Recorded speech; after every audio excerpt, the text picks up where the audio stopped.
Nous sommes en train de vous parler des routes de la RDC et Google Maps parce que beaucoup de touristes créent des itinéraires eux-mêmes, mais ils ne tiennent pas compte des réalités qui sont sur le terrain. C'est pourquoi nous avons essayé de vous parler de la situation sur le terrain. En fait, ce n'est pas l'argent qui manque en République démocratique du Congo, mais des hommes qui aiment le pays. C'est ce que nous devons trouver.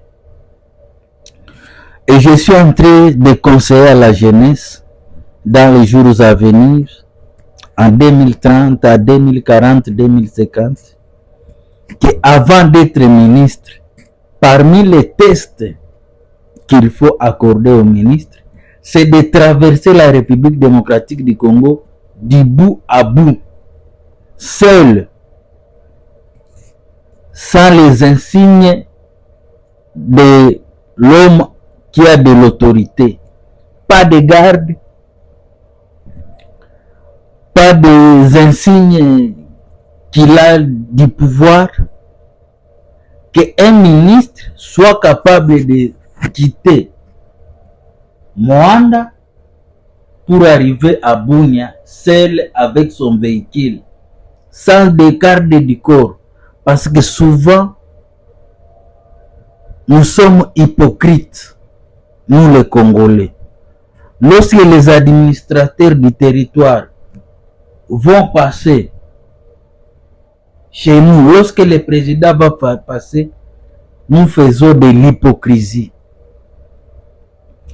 Qu'un ministre soit capable de quitter avec son propre véhicule seul, sans le pouvoir d'autorité, il quitte les hauts pour venir sortir au Maniema, au Achikapa, à Kamonia.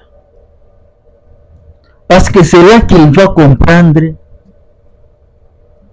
la dimension, ce qu'il gère réellement et quelles sont les vraies priorités. Ici, il fait la prospection seule. C'est vrai, nous avions été contents lorsque nous avons vu Mwindo Nzangi visiter les Bazouélé. Il quitte la Chopo au Bazouélé. Malheureusement, il était accompagné avec des militaires, avec des policiers. Donc l'hypocrisie était trop grande pour les gens qui sont chargés au trafic routier. Que si lui-même, il peut faire cette même expérience, il quitte Kinshasa, arrive au Katanga seul avec son véhicule pour voir la réalité sur le terrain, ça sera une bonne chose. Parce que lorsque la RDC va donner à AS Mila 44 millions de dollars, à AS Monaco plus de 10 millions de dollars, est-ce que nous savons la géographie de la RDC? Est-ce que nous savons ce à quoi nous sommes en train de faire face? Est-ce que le ministre connaît les réalités des terrains, à moins qu'il ait des rétrocommissions dans cet argent, ou bien il a des avantages? Celui-là, c'est un Français qui est en train de regretter que si son pays fait la même chose, vraiment que ce ministre qui donne cet argent, qui va jeter ça à la fenêtre, il n'a pas droit d'être considéré comme ministre en France. Ça, c'est un commentaire. Ce sont les Français qui nous disent que nous sommes en train de jeter l'argent au niveau de la fenêtre. Vous voyez la route Lubumbashi Kamina. Goma Masisi, Masisi Walikale, la route de Chabunda, la route de Yamba, la route de Goma, la route de Kabinda, la route de Baraka Fizi, la route de Kisangani Bunia, la route de Kamina. C'est surtout à ces zones précieuses que vous vous rendez compte que il y a beaucoup de choses à faire en République démocratique du Congo. Je suis en train de vous dire que si nous pouvions nous battre, on fait la concurrence pour construire 100 km chaque année. La RDC sera un paradis. Même les gens qui se considèrent comme minoritaires, est-ce qu'ils ont de l'argent pour le développement de la République démocratique du Congo? Parce que souvent nous recourons aux multinationales Elon Musk, Bill Gates, pour la construction des routes. En contrepartie, nous donnons les matières premières. Nous recevons des aides au développement. Au lieu que cet argent puisse aider la population locale, cet argent entre dans des poches des gens. Il ne se soucie pas du développement des Congolais. Kinshasa n'est pas la RDC.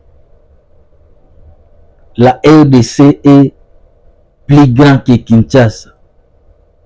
Il faut songer aussi aux gens qui se trouvent à Ziralo, à Pinga, à Mandigusha. Il faut réfléchir par rapport à ces gens-là. J'interpelle la génération future à ne pas tomber dans les mêmes erreurs que nos contemporains ont fait peut-être. C'est une bonne chose. Parfois on pense que lorsqu'on dit on veut avoir leur argent, ou on parle parce que nous avons faim. Mais la réalité en est que il faut utiliser l'argent pour le développement de la nation, pour l'avancement du Congo. Parce que ça fait mal lorsqu'on voit que les films, les routes impossibles sont joués en République démocratique du Congo. Ça fait très mal. Moi, je crois que le ministre, il a le pouvoir de résilier les contrats comme on avait résilié les contrats avec le Rwanda.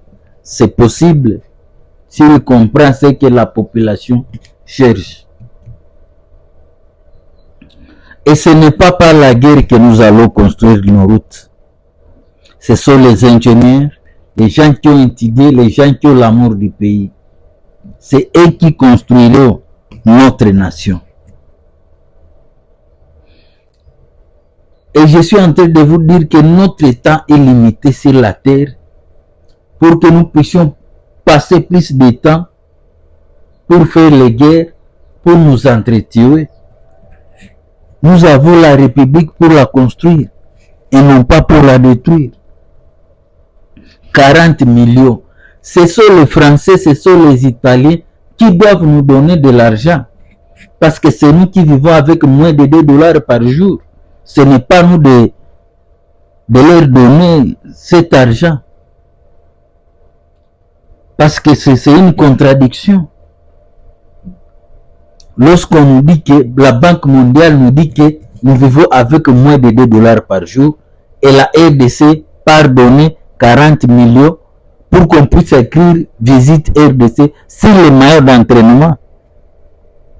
Moi, je pense que nous devons aimer le pays. Nous devons avoir une vision futuriste. Nous devons être intègres. Nous devons travailler et nous devons nous aimer. C'est vrai, les ministres, ils se retrouvent, mais nous, la population locale, nous avons des routes à construire. Pas l'argent pour aller donner aux gens qui ne s'intéressent pas à nous. Comment les tours opérateurs italiens, espagnols, vont faire passer ici les touristes. Nous devons d'abord faire les routes et après le tour opérateur viendra de lui-même.